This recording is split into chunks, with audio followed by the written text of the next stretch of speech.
All right. I hope you're still here. Did I lose you all? I hope maybe you're still here. Let's see. Hello, everybody. I'm back. I hope you are back. I'm going to try and send you some messages. Hello. Let's see if I can send some live messages.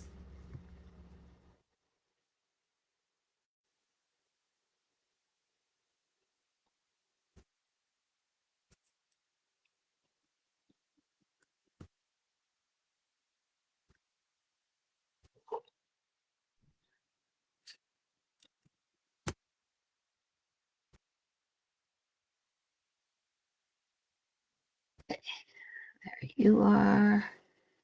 Let's see who else was in there. Kelly.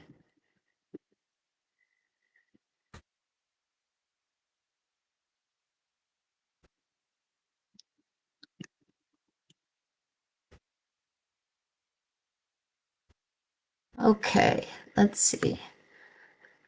All right, let's see if can you see me again? I'm sorry about that, but I think it's back. Okay, so hopefully folks will come back. I will get you back online. Okay, so here's the rest of that quote. He says, for my dependency a demand for the possession and control of people and conditions surrounding me. So, what he's talking about, he says, while those words absolute demand look like a gimmick, they were the ones that helped to trigger my release into a present degree of stability and quietness of mind, qualities which I am now trying to consolidate by offering love to others, regardless of the return to me. So, this is the idea where Bill begins to really understand the, the necessity of service. He says this seems to be the primary healing circuit, an outgoing love of God's creation and his people, by means of which we avail ourselves of his love for us. It is most clear the current can't flow until our paralyzing dependencies are broken and broken at depth. Only then can we possibly have a glimmer of what adult love really is. Spiritual calculus, you say? Not a bit of it.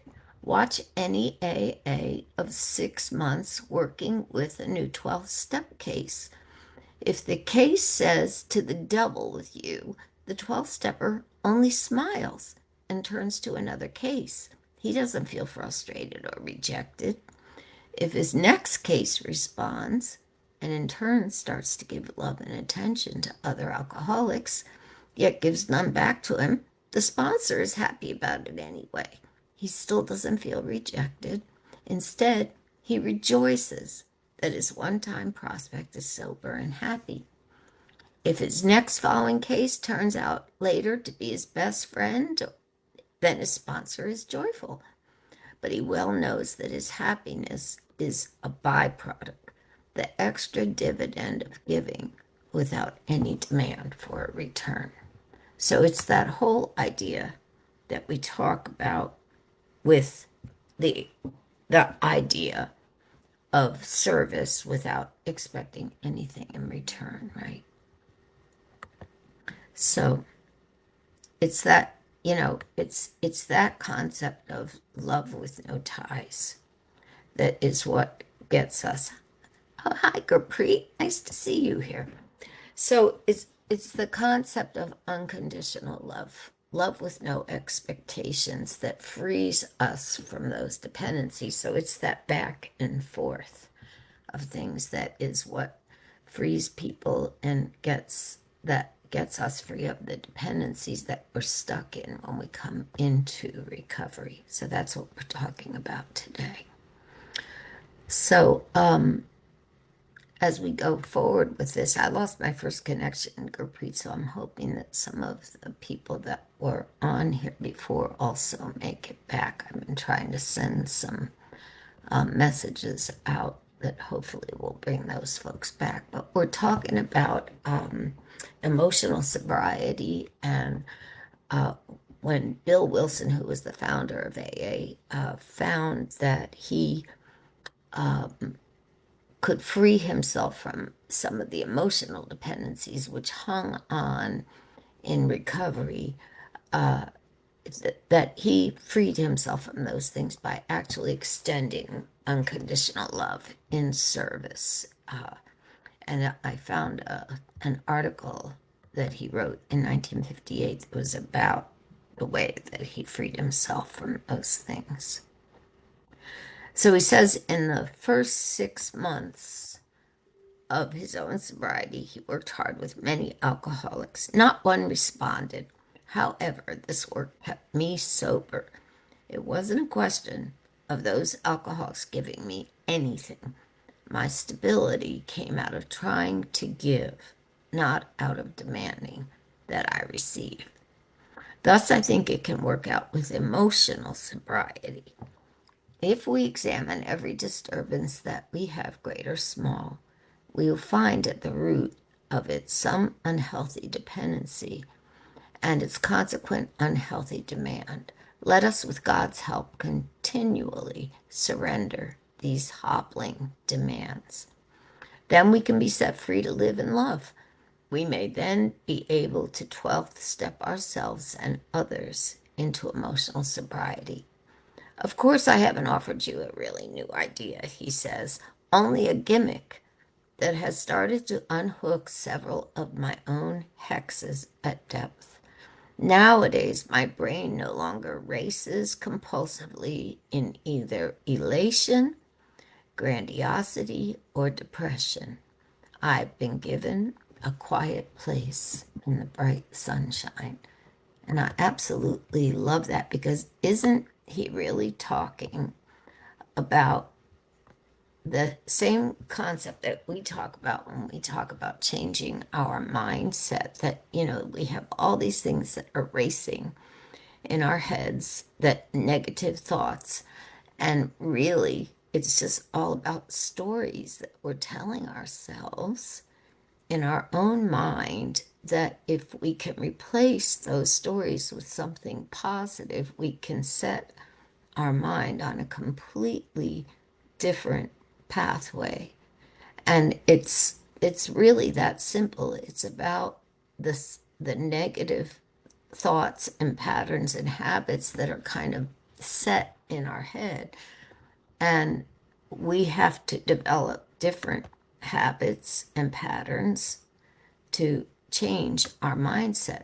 So here he is. He was writing in 1958 when he wrote that.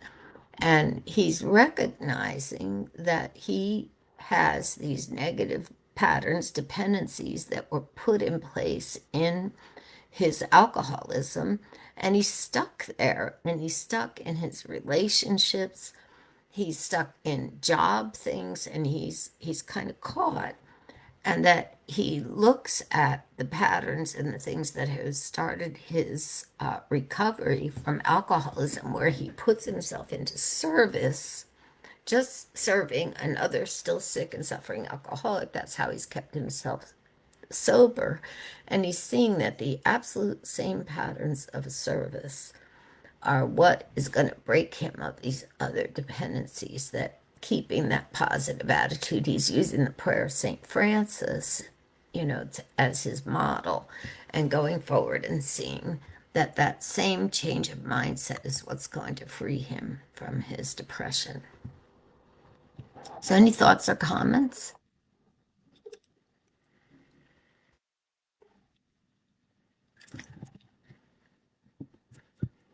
Gurpreet, I'm so happy that you're here. I absolutely know that you are on the same mindset as I am with these things. So it's so wonderful. kind of thing to have that.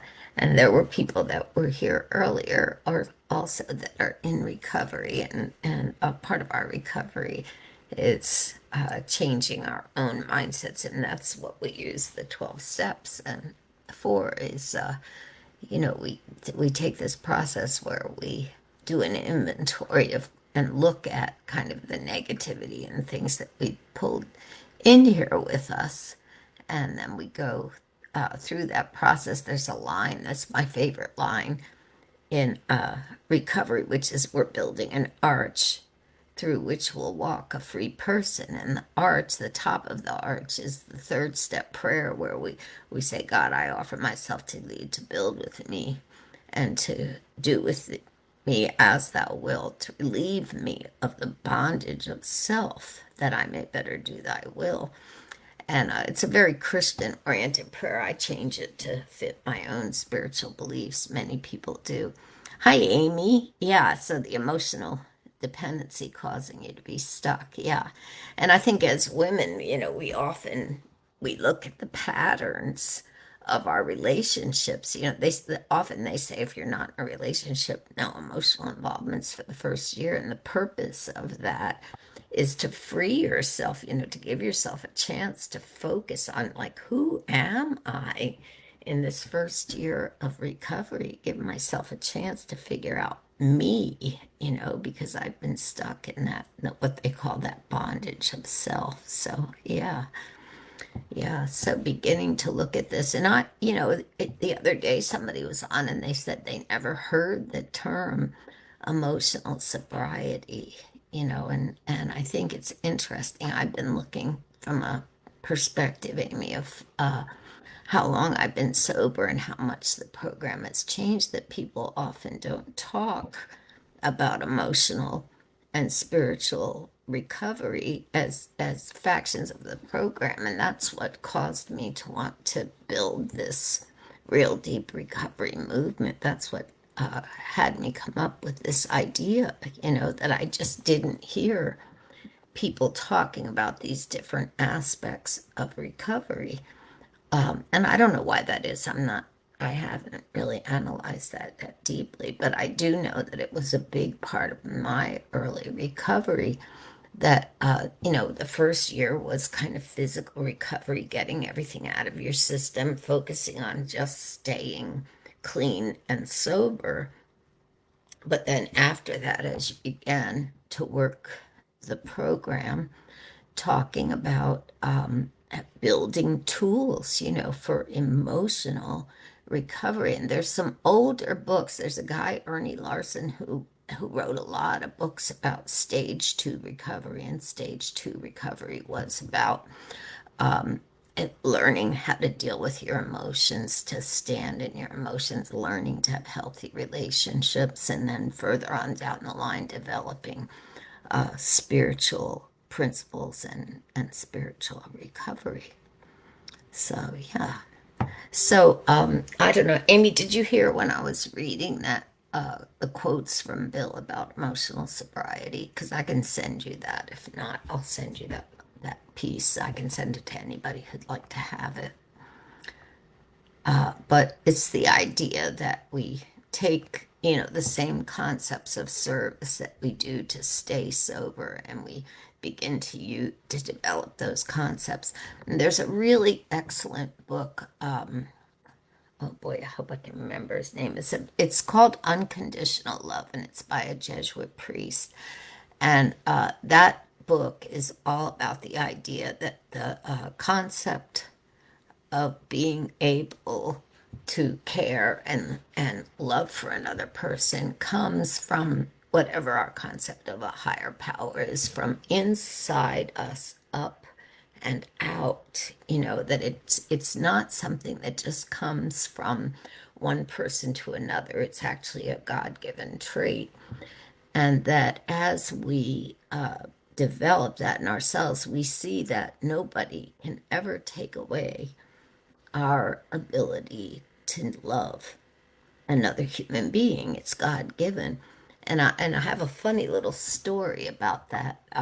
When I was just, I don't know, maybe a year and a half sober, I developed this crush on this guy. You know, I wasn't really dating anybody yet, but I had this really good friend, and he played the piano and I sang, and we had developed this little act, and we were playing in like restaurants that had, you know, a bar and like would have a live singer. And so we were developing this act, and because of that, we were practicing a lot together, and we were in close quarters with each other. And I developed this kind of little crush on him, you know, and I hadn't really been with anybody since I'd been sober. So, you know, it was a natural thing that would develop, but it got really out of hand for me. And so finally, I kind of had to confront him and talk to him about it, you know. And when I did, he kind of pushed me away, and it was really kind of heartbreaking. And I was really struggling with it. And this woman friend of mine, older woman friend of mine, I was only in my late 20s then, she gave me this book, Unconditional Love. And I was reading it, and I was really, really hurt and struggling, and it kind of broke the whole act up and everything. And but then I read this whole definition that was given in this book about love coming from inside and being a gift from God. And I realized, like, you know, this guy Bobby, he couldn't stop me from loving him. It was my gift, you know, that the ability to love anybody and anything, whether it's your dog or cat or a plant or another human being, it's an amazing gift. You know, it's grace to be able to love another human being, and that I actually had never really felt those feelings like that, because all the kind of love I had in my addiction, that was based on, like, you know, you give me, I'll give you. You know, it wasn't really unconditional love. So I remember I went back to him and I said, it's okay that you don't love me, because you know what? You can't take away my ability to love you. And I'm going to love you whether you love me or not. And it was so freeing and big and amazing, you know? And it just filled me up. And I didn't really care whether he ever returned it or not. And it didn't have anything to do with sex or anything. It was just the ability to care for another human being. It was like an amazing feeling. And I can't even, there's not even words to describe it. It was just like a big helium balloon that filled me up, you know? And I remember, like, everything seemed brighter and lighter. My whole life just felt amazing. And when I told Bobby about it, this little guy, he just looked at me. His eyes got like big as moons, you know, and I don't know what he thought I was going to do. But I remember that it was like so empowering and freeing. And it just, I didn't feel grief anymore. I didn't feel empty anymore, because it was something coming from inside me, from my heart, you know? And I just said, it's okay. It doesn't matter. And he's like, well, we're not going to do this act. We're not going to. I said, like, it's okay. It doesn't matter. And I just went on with my life, you know? But it raised my esteem. It raised my self-confidence. It raised the light inside of me, like, you know, like went from 10 lumens to 10,000 lumens, you know? And people started noticing. You know, and that's like Gurpreet and I often talk about abundance, you know, talk about abundance. I was just filled with light. And you know, I would go into places like that, into my meetings, to my work, to whatever, and people were like, you know, there's just something different about you. What is that about? And I'm like, oh, well, I've learned about unconditional love. And I really, no one's ever been able to hurt me at the same level since, because I realized that, like, true love doesn't come from other people. It comes from the universe. It comes from your higher power. So that was like an amazing discovery that I don't think I'd ever had, because I was raised in a, you know, in a world of hurt and woe for my family. And I didn't really ever understand the source of love before that moment. So, something to think about. So, if when we're talking about changing your mindset, when we're talking about changing, how you think about the world and how you think about like the source of your energy and caring, that's the place to look at that. And when you're looking at like when you approach working your steps and working, changing the kind of the gunky stuff that you brought in from your addiction and releasing it, if you're able to come from this place where you feel that the source of your love and caring is coming from, the universe, God, however you define that higher sense of things, then it really does change your fears and your courage to go forward. So I invite you to think about that, to drop comments if you'd like to, how to look at how that might hit you with things. It really definitely changed my entire headset about things. It doesn't mean that I don't get discouraged because that negativity that's kind of built in. And when we get overtired, if we get angry, if we get discouraged, the dependency thing, patterns of relationships can come back. It's not to say they don't discourage us, but that we might try to, re-access or remind ourselves things, that will help us with that as we go forward.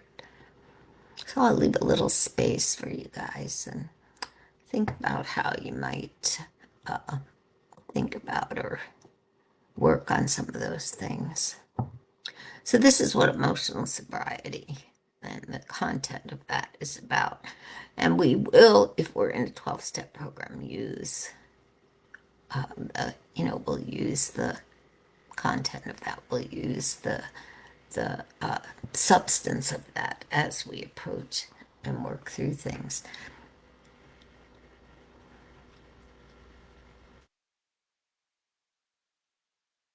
Thoughts or ideas about that? I know this is hard stuff to talk about, like from one side.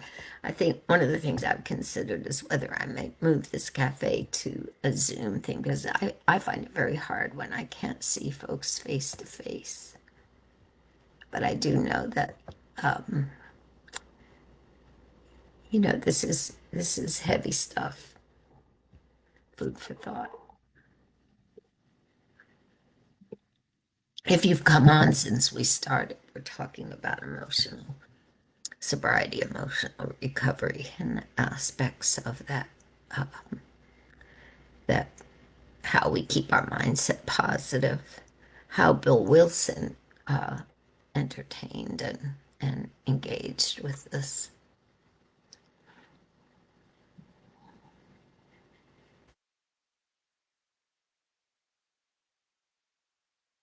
And different sponsors will approach this differently.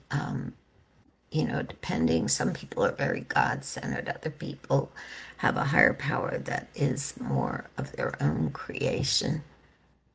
For me, it took me a long time to find and think of a sense of a higher power, to find universal language to work with people. Shireen, hi, nice to see you here. I came in with a lot of baggage about God and what God was or wasn't. I had had some terrible run-ins with the church and my understanding. So I, I wouldn't even use the word God when I first came in. So approaching emotional or spiritual recovery for me was a really hard thing.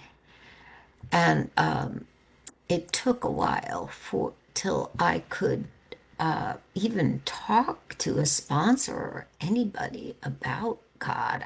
I really didn't want to hear it, but I gradually I got to understand that when people use the word God, everybody put their own meaning on it. And then I got okay, with people using the word God. But I had my guard up, like if somebody said the word God, in my head, I'd go through all, don't shove that stuff down my throat. And what are you going to talk about? What kind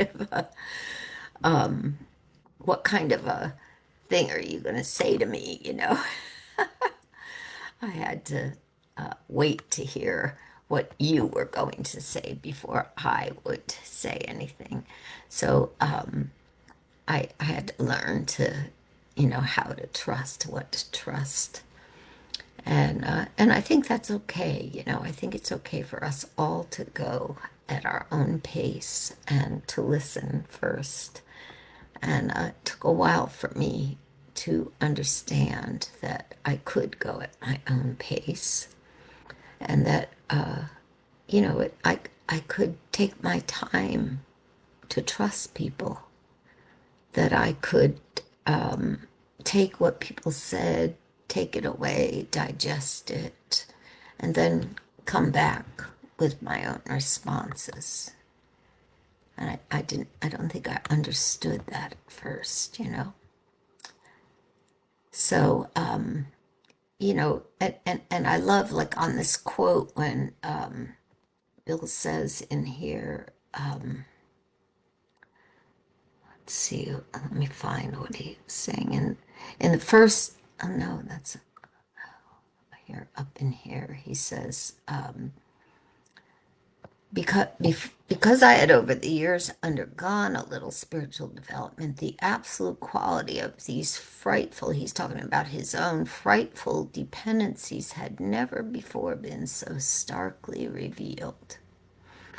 Reinforced by what grace I could secure in prayer, I found I had to exert every ounce of will and action to cut off these faulty emotional dependencies upon people. He says, even upon AA, indeed, just upon any set of circumstances, whatever. So he says, suddenly I realized what the matter was. My basic flaw had always been dependence, almost absolute dependence on people or circumstances to supply me with prestige, security, and the like. Failing to get these things according to my perfectionist dreams and specifications, I fought for them. And when defeat came, so did my depression. So, the idea that I go through these things where I think I know what I want. My ego tells me, oh, if I had this, I'd be okay. If I had that, I'd be okay. So I start aiming for those things. And then when I fail to get them, I fall into depression or disappointment, and I think, oh, see, I'm a failure. I'm a failure because I couldn't get these things. When in reality, it's just a thing I failed to get. So it's time to set new goals and move on to the next thing. It's just a momentary disappointment, but my head tells me I'm a failure. Really, my plan just didn't work. Time for a new plan. And that's one of the things I've realized over the years is that I used to think I was the failure, Oh, woe is me, I'm a failure. And that was the cause of a lot of my depression, was that I didn't understand that in order to be a success, I have to try new things over and over again. I have to set a plan, try it. If it doesn't work, what do? I try another thing. When I would fail at something, I would think that I was the failure. And this would be a tremendous setback for me, in which I would think that's it, it's all over. And instead of moving on to the next plan. And I heard this funny story. I tell it often. The woman who owns Spanx, whose name I always forget, I heard her on a talk show on NPR one night saying that her dad would sit them down at the table every day for dinner and say, what have you failed at today? And I thought this was the most outrageous thing I ever heard because in my family, you were punished if you failed at something. You were punished if you even got a B on a report card. And so the idea that a dad would ask what you failed at, but he was setting them up for the next plan. And so the idea that you could, you know, fail at something and try again, and that your dad might even ask you, like, "Hey, what did you fail at today? Let's go. What's the next thing?" As the plan for how to continue to succeed was eye-opening to me. And honestly, I was 55 or 60 years old when I learned that. So imagine a whole life of thinking failures were terrible things and then finding out they're just the next step in your plan for success. So that idea that you can revamp your mindset and that you can learn and change and grow and that that's how you succeed. Eye-opening, mind-blowing. I started telling this story to everybody, like just about the people I met on the street, because it was so mind blowing. And it changed my whole headset. And I think it actually broke me out of my depressive thinking because I was on medications up until that point. And within a couple, I don't know, within months, I was off my medications for depression. I'm not kidding. It was that mind blowing. So that's the idea of, we say we're building an arch through which will walk a free person. When you begin to change your mindset and you find something that really revamps your way of thinking about the world, that's how mind blowing and mind changing it can be. So, if you had something that has revamped, I mean, I think sobriety is mind blowing and mind changing, of course. But have you had other things that have changed your mindset, changed things around for you like that? What do you think?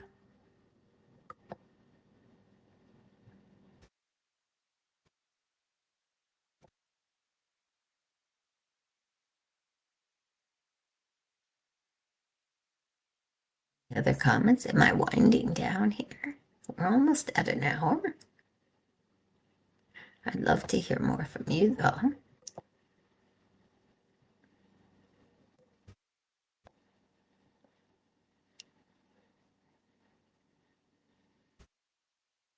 I'm going to wind down with a few comments about mindfulness and how powerful it can be in changing your mindset.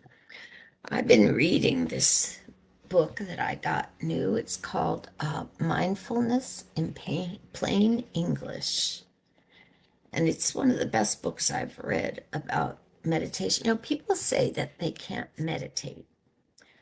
I heard another mind blowing quote about meditation. Everybody meditates. This is really true.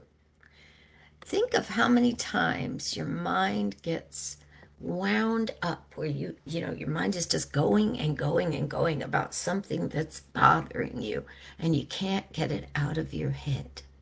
Like you get upset about something, you're on the verge of losing your job and somebody says you're on your last warning. And then your mind goes and goes and goes and goes about that last warning and you can't get it out of your head and you turn it over and over and over and over and over again.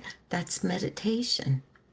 It's negative meditation, but that's meditation. When you turn something over and over and over in your head, that's meditation. Your brain is stuck. It's stuck in a negative cycle, but that's like saying a mantra. You're saying the mantra, oh my gosh, what will happen? What will happen? What will happen? That's a mantra. So you could do the same thing with the serenity prayer. You could meditate on the serenity prayer really easily. You go, God, grant me on the in breath the serenity to accept the things I cannot change, to change things I can, and the wisdom to know the difference. And when your brain gets stuck on one of those negative things, you do that.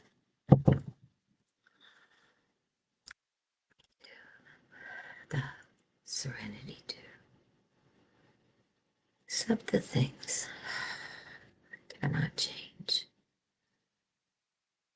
Courage to change things I can. The wisdom to know the difference. And you can keep doing that over and over until you've blocked out every negative thought that's stuck in your brain. But the thing about meditation in this little book, he says, don't expect anything. Just sit back and see what happens. Treat the whole thing like an experiment. Take an active interest like it's a science experiment in the test itself, but don't get distracted by your expectations about the results. For that matter, don't be anxious for any result whatsoever. Let the meditation move along at its own speed and in its own direction. Let it teach you. Meditative awareness seeks to see reality exactly like it is. Whether that corresponds to our expectations or not, it doesn't require any kind of suspension. It does require a temporary suspension of all our preconceptions and ideas. We store our images, opinions, and interpretations out of the way for the duration of the session. Otherwise, we'll stumble over them. So basically, you could imagine it's like watching leaves go down a little stream. Your thoughts are the leaves. Or like clouds going by, you put your thoughts on the clouds and you just sit and watch them go by. You don't strain, you don't force anything, you don't make any efforts. Meditation isn't aggressive. You don't strive for anything. You just sit. There's no hurry. There's no set time. You just sit down on a cushion or a couch and sit like you have the whole day. It takes patience. It's going to take time to develop. You just sit and you watch your thoughts. You don't cling to anything and you don't reject anything, whatever comes by. So you're just watching your thoughts. You're not trying to empty your mind or fill it. So you learn to flow with whatever things come up. And anything that comes up is acceptable. So the main thing is to sit. When I first got sober, my sponsor that I asked said to me, take 3 minutes and sit each day and read something that's inspiring. Could be the daily reflections. Then it was the 24-hour day book. And allow yourself to sit for 3 minutes, 5 minutes, however long you're able. For me, it was one at first. and and just close your eyes and watch your thoughts go by. And just pay attention to what you see. And when you can't sit any longer, stop. And eventually you'll be able to sit longer.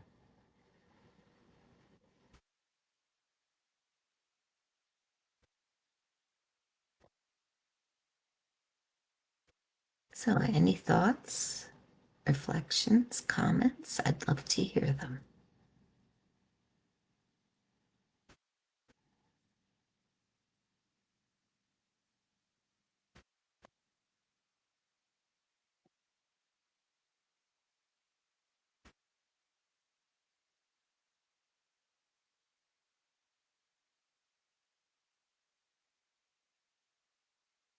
I do believe Kelly was the first person on today. So, Kelly, you will be receiving a Starbucks gift card for coming on first.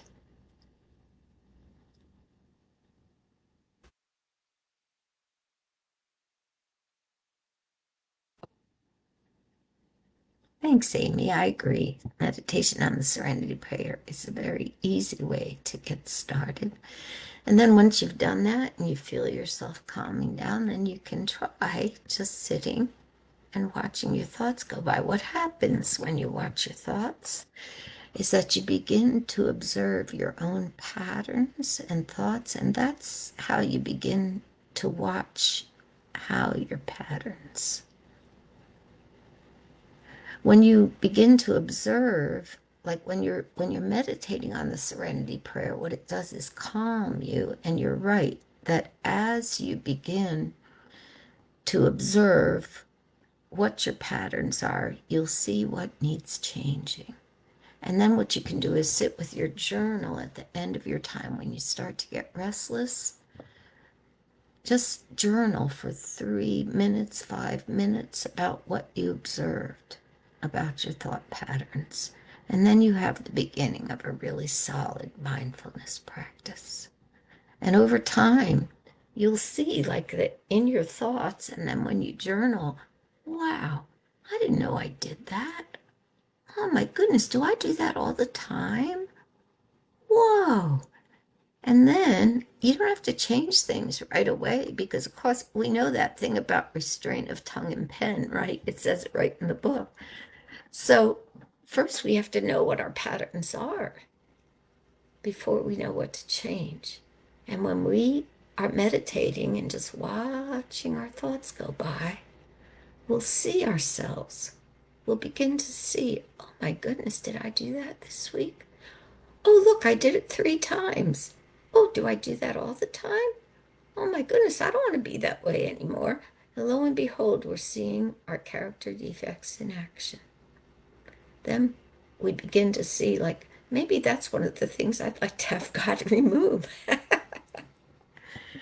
So that's the purpose of meditation. It helps us to see ourselves. So when people say they can't meditate, really sometimes we're saying, I'm not willing to look yet.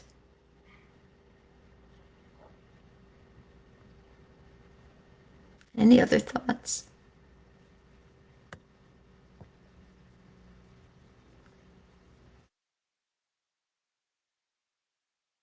If there's anything that comes up after this and you'd like to talk about it more or just make a comment, feel free to message me directly. I'd love to hear from you.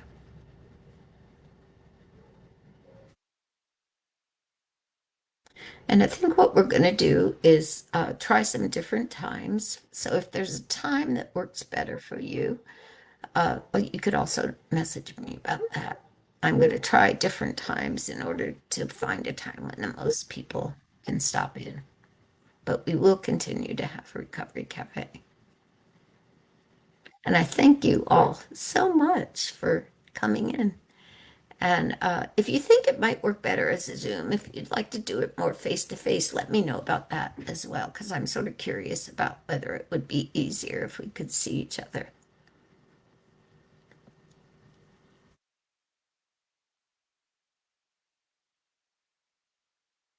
All right. Well, thank you all for coming. I really appreciate it. And I hope I look forward to seeing you again soon. Take care and have a wonderful rest of the day. It looks beautiful outside here. I hope it's as beautiful where you are. Take care, and I'll see you soon.